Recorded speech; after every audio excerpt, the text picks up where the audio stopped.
ఆంధ్రప్రదేశ్ నుంచి ఈ యొక్క ఓటర్ లిస్టులన్నీ దొంగతనం చేసి ఆ దొంగతనం కేసులో పట్టుబడి చివరికి ఆ యొక్క కంపెనీని మూసుకొని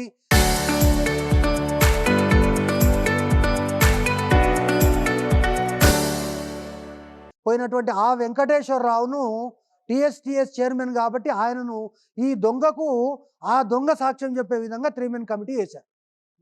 వేసిన తర్వాత ఆయన ఇచ్చిన తీర్పు ఏంటంటే తప్పులు జరిగినాయి, 10 లక్షల మంది పరీక్షలు జరిగినప్పుడు ఈ చిన్న చిన్న తప్పులు సహజమే, దీనికి పెద్దలు గోరంతలు కొండంతలు చేయాల్సిన అవసరం లేదు, అయినప్పటికీ ఈ యొక్క టెక్నాలజీ లోపల కొంచెం తప్పు ఉంది కాబట్టి ఈయనతోటి ఈ పని కాదు కాబట్టి ఈయనతో పాటు ఇంకా ఇద్దరిని కలిపి అంటే ఒకే పనిని అంటే ఇప్పుడు మీరు రికార్డ్ చేసినట్టుగానే ఇగో ఇంకొక ఆయన రికార్డ్ చేస్తాడు, ఇంకో ఆయన రికార్డ్ చేస్తాడు, నన్ను ముగ్గురు ఇంటర్వ్యూ చేసి ముగ్గురు రికార్డ్ చేసిన తర్వాత ఏది బాగుంటే ఆ రిజల్ట్ ఇద్దామనేటటువంటి ఒక నిర్ణయం ఆ రోజు యువరాజు తీసుకున్నాడు.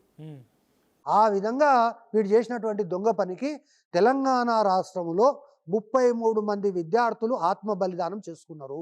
ఆ తర్వాత వీడిని తెలంగాణ ప్రభుత్వము బ్లాక్ లిస్ట్లో పెట్టకుండా వానంతకు వాడే మరణశిక్ష విధించుకున్నటువంటి అగంతకుడు వీడు. ఇక్కడే చూస్తున్నారుగా, అది గ్లోబరీనా. గ్లోబరీనా అనేటటువంటి కంపెనీని నేను మనకి చెప్పిన, అరే నువ్వు దాదాపు 2 కోట్లు పెట్టి ఈనాడు నుంచి మొదలుకొని ఆంధ్రప్రభ వరకు అడ్వర్టైజ్మెంట్లు ఇచ్చినా నీకు ఇంత ప్రచారం వచ్చేది కాదు, మీకు రాష్ట్ర వ్యాప్తంగా ప్రచారం తెచ్చిన రాబోయి నువ్వు చాలా గొప్ప వ్యక్తివి, బహుశా ఇప్పుడు ప్రపంచం అంతా గ్లోబరీనా వైపు చూస్తుంది అని చెప్పిన నేను.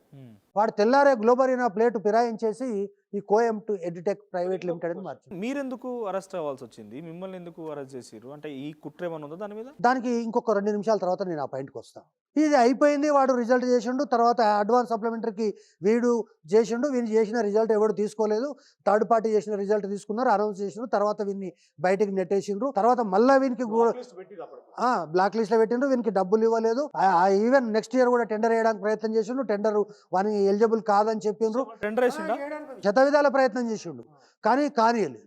ఇదంతా అయిపోయిన తర్వాత ఇక వాడు గ్లోబరీనా అనేటోడు తెలంగాణలో లేడు కదా అని చెప్పి నేను కూడా కామ్గా ఉన్నా. ఇదంతా అయిపోయింది. అయిపోయిన తర్వాత ప్రభుత్వము ఒక్క వీడు చేయబట్టే అని చెప్పి యువరాజు గారు నా పైన ఒక ఆరోపణ చేసిండ్రు. అంటే కాలింగ్ బెల్ మోగించింది ఈయననే. రేవంత్ రెడ్డికి గ్లోబరీనా అనే సంస్థ తెలియదు, ఈ రాష్ట్రంలో ఎవరికి తెలియదు. ఈ గ్లోబరీనా పుట్టుక పెరుగుదల గ్లోబరీనా చరిత్ర మొత్తం తెలిసినోడు వీడే కాబట్టి వీడే ఈ రాష్ట్రంలో అగ్గి రాజేషుండు అనేటటువంటి ఒక అక్కసు పెట్టుకున్నాడు. సరే, కన్సిక్వెంట్గా నా మీద హరాస్మెంట్ చేశాడు, ప్రభుత్వ రకంగా హరాస్మెంట్ చేశాడు, ఇవన్నీ చివరికి అక్టోబర్ 5న నన్ను ఏసీబీ కేసులో డిస్ప్రపోర్షనేట్ అసెట్స్ అని చెప్పి అరెస్ట్ చేసి దాదాపు 63 రోజులు చెంచల్గూడ జైల్లో పెట్టారు. 63 రోజులు ఉన్నారా? 63 రోజులు చెంచల్గూడ జైల్లో ఒక ఖైదీగా నేను ఉన్నా. అంత పవర్ఫుల్ వీడు. నేను ఈ సందర్భంగా నేను మనవి చేసే విషయం ఏంటంటే, వారికి తెలుగు వస్తుందా రాదా తెలియదు, వాళ్ళకి ఈ విషయం అర్థమవుతుందా తెలియదు, ఆర్టీవీని వాళ్ళు చూస్తారా చూడరా తెలియదు, కానీ నాకు భయం ఏమున్నదంటే సిబిఎస్ఈ కుంభకోణాన్ని బయట పెట్టినటువంటి ఆ 3 విద్యార్థులను వీడేమైనా చేస్తాడేమో అనేటటువంటి భయము నాకు 3 రోజుల నుంచి నన్ను వెంటాడుతుంది. మీరు మిమ్మల్ని తీసుకుపోయి జైలు వేయగలిగినోడు, తప్పు చేసినోడు ఆ విద్యార్థుడు చేస్తున్నారనేటువంటి 3 విద్యార్థులను వీడు ఏ క్షణంలో ఏం చేస్తాడో అనేటటువంటి భయము నన్ను వెంటాడుతున్నది. ఈ తెలంగాణ రాష్ట్రంలో ఆర్ఎస్ఎస్ నుంచి ఆర్ఎస్యు వరకు అందరూ నా వెంట నిలబడ్డారు. శభాష్ మధుసూదన్ రెడ్డి, నువ్వు ఒక క్రిమినల్ను బయటకు తెచ్చినావు అని అన్నటువంటి నన్నే 63 రోజులు జైల్లో పెట్టిన వీడు సిబిఎస్ఈ కుంభకోణంలో, అది కూడా 340 కోట్ల కుంభకోణము, 18 లక్షల విద్యార్థులు, ఆల్మోస్ట్ వాని యొక్క లైఫ్ ఇప్పుడు గ్లోబరీనా అయిపోయింది, కోఎంట్ అయిపోయింది, ఇప్పుడు 3వ పేరు కోసం బహుశా వాడు రిజిస్ట్రేషన్ ఫామ్ తీసుకొని బహుశా కంపెనీల సెక్రటరీ దగ్గరికి పోయింటాడు ఈ పాటి. అటువంటి క్రిమినల్ వీడు. మరి అటువంటి వ్యక్తి ఆ 3 విద్యార్థులు, ఎందుకంటే వాళ్ళకి తెలియదు వీడు ఒక క్రిమినల్ అనేటటువంటి విషయం తెలిస్తే కనీసం ఆ పిల్లలు కనీసం మాస్క్ వేసుకొని ఇంటర్వ్యూ ఇచ్చేవాళ్ళు. కాబట్టి ఒకవేళ మీకేమన్నా వాళ్ళు కాంట్రాక్ట్లకు వస్తే దయచేసి ask them to close their face. అటువంటి క్రిమినల్ వీడు. ఆ తర్వాత సరే నేను జైలుకు పోయినా వచ్చినా ఇదంతా అయిపోయింది, వాడు కూడా గ్లోబరీనా కంపెనీ మూసుకున్నాడు, అంతా అయిపోయింది. ఇప్పుడు ఇక్కడే దొంగ అయినోడు అయిపోయిన తర్వాత సిబిఎస్ఈ దాకా ఎట్లా పోయిండు? ఈ సిబిఎస్ఈ మార్గ మధ్యంలో ఇంకో మజిలీ ఉంది వీనికి. ఇంకో మజిలీ ఏంది అంటే, అరే నేను ఎక్కడైతే పోగొట్టుకున్నానో అక్కడే కదా వెతుకోవాల్సింది.